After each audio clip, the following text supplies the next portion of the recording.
Ben ritrovati con l'informazione locale di Radio Adige TV e benvenuti a una nuova edizione di TG Daily. Vediamo la prima pagina della Daily Verona, il quotidiano digitale che arriva ogni sera via mail e via WhatsApp. Vi ricordo è gratuito, basta iscriversi. Ci sono anche il canale Telegram e il canale WhatsApp. Gli incidenti costano 1,4 miliardi in Veneto. Nel 2024 in regione 12.864 incidenti e 269 morti, meno 12,9% sul 2023. Il costo sociale è stimato in 1,4 miliardi di euro. In provincia di Verona 2.878 incidenti e 60 vittime, con un tasso di mortalità sopra alla media veneta. Vediamo sul sito dailyverona.it il 69,6% degli incidenti avviene su strade urbane, ma gli eventi più gravi si concentrano fuori dai centri. La stagionalità tra maggio e settembre è il 45,8% degli incidenti e quasi la metà delle vittime.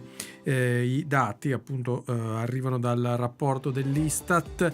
Nel veronese il calo che comunque si vede in linea generale degli incidenti sia rispetto ai 5 anni precedenti sia ai 10, nel veronese il calo è però minore e quindi sotto la media del Veneto. A Verona da questo punto di vista non va tanto bene. Andiamo avanti con le notizie. Tornano le zone rosse in città, si aggiunge anche via dei Mutilati. Da domani di nuovo attive le zone rosse nel piazzale della stazione e in piazza Pradaval, istituite per i prossimi 4 mesi fino al 15 aprile. Presidi rafforzati delle forze dell'ordine in piazzale 25 aprile, appunto stazione Pradaval e via dei Mutilati.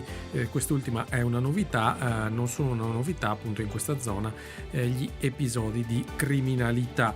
C'erano state richieste in particolare anche dai tassisti, che erano stati protagonisti loro malgrado di alcuni episodi spiacevoli in stazione, che chiedevano appunto la riattivazione, che copre ora anche tutta la parte olimpica, diciamo, di Verona, con le cerimonie di chiusura delle Olimpiadi di Milano Cortina in arena e apertura delle Paralimpiadi. Litiga con una viaggiatrice e con i poliziotti, arrestato in stazione. La polizia ha arrestato un 24enne alla stazione di Verona Porta Nuova dopo una lite su un binario, il rifiuto di collaborare ai controlli. L'uomo era già destinatario di provvedimenti restrittivi. Prova a imbarcarsi per Londra con un passaporto falso, arrestato al Catullo. Proseguiamo con la politica. Regione Veneto, firmate le deleghe ufficiali dei nuovi assessori. Il presidente Stefani dice: siamo chiamati a rispondere alle nuove esigenze che emergono dal tessuto sociale. In consiglio regionale Matteo Pressi, sindaco di Soave, capogruppo del gruppo Stefani, presidente. Fra gli eletti della Lega ha costituito in consiglio il gruppo che fa capo al presidente, formato soprattutto da amministratori. Giovani e politica. Mattia Mosconi del PD sottolinea: l'età media della giunta Stefani è 52 anni. Le illusioni sono già svanite. Accusa la coalizione che ha sostenuto Stefani di essere maschilista romana e amichettista. A Venezia l'incontro fra Stefani e la rettrice dell'Università di Verona, Leardini. Proseguiamo con le notizie dalla provincia. Valeggio 2028, la candidatura a capitale italiana della cultura. Valentina Bellè, testimonial anche lei della candidatura per il progetto Coltiviamo le persone. Anche l'artista Michelangelo Pistoletto aveva annunciato di dare il proprio contributo negli scorsi giorni. A rivedere le stelle, nel Veronese e nel Vicentino un cantiere educativo per gli adolescenti. San Bonifacio e poi altri comuni vicentini partecipano al progetto per la creazione di nuovi spazi educativi per adolescenti. Andiamo all'economia. Garda, nel 2025 il lago cresce, allunga la stagione e rafforza l'attrattività. Vediamo il servizio. Dopo i 14,7 milioni di presenze del 2024, dati Istat, la stagione 2025 sul Garda si conferma solida e internazionale, con soggiorni più lunghi, distribuita su un arco temporale più ampio, con una spesa turistica in crescita e una presenza estera molto forte. Alberghi, affitti turistici e campeggi mostrano un andamento stabile o in aumento. Germania, Italia, Regno Unito, Paesi Bassi, Austria, Svizzera, Danimarca sono le nazionalità maggiormente presenti, a conferma di una destinazione matura e diversificata. È la sintesi raccontata dai dati dell'Osservatorio Turistico Verona Garda di Destination Verona and Garda Foundation durante una conferenza stampa che si è tenuta a Garda, a Palazzo Carlotti, lunedì 15 dicembre. I dati principali che quest'anno è stata ovviamente una stagione non diciamo straordinaria ma molto buona, e quindi vuol dire che il lago si sta sempre mantenendo e rafforzando come meta turistica. Ma l'importante anche di oggi è stato avere un confronto con tutti gli stakeholder del settore e con ovviamente i sindaci in preparazione già a chiamiamo più riunioni che faremo sul territorio, non solo con i sindaci ma anche con gli stakeholder, per presentare per il 2025, per il 2026 una situazione di promozione turistica e di collaborazione e di organizzazione di tutto il territorio, e anche sulla questione dei trasporti, dove la Fondazione insieme con tutti, che dicevamo prima, gli operatori della sicurezza deve lavorare per dare il miglior servizio agli ospiti che avremo nelle nostre stagioni. Oltre ad Artelio erano presenti il direttore della DVG Luca Caputo, il presidente di Federalberghi Garda Veneto Ivan De Beni, il sindaco di Garda Davide Bendinelli e di Faita Federcamping Nord-Est Martin Keynes.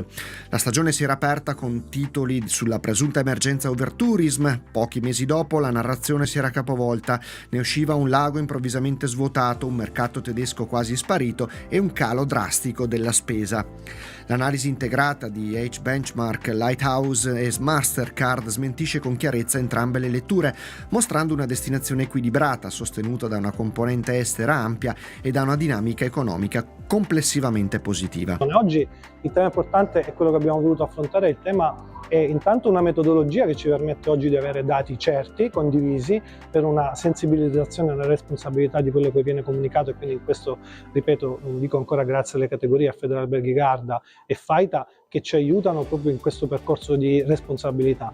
E l'altro tema è il tema invece che esistono ormai delle stagioni nella stagione, quindi è anche vetusto ormai parlare di stagione, per cui oggi il dato va utilizzato anche per prevedere in tempo reale o per prevedere anche in previsionale quello che sta accadendo, proprio perché le dinamiche sono completamente cambiate, così come oggi vediamo che il turismo non è più quello che rimane stabile in 20 anni, in 10 anni, ma cambia ogni stagione, ogni mese. Soddisfatto dei numeri il presidente di Federalberghi Garda Veneto Ivan De Beni, che sottolinea l'importanza di aver fatto certi numeri in un contesto internazionale instabile, definendo quello che può essere e deve essere modificato.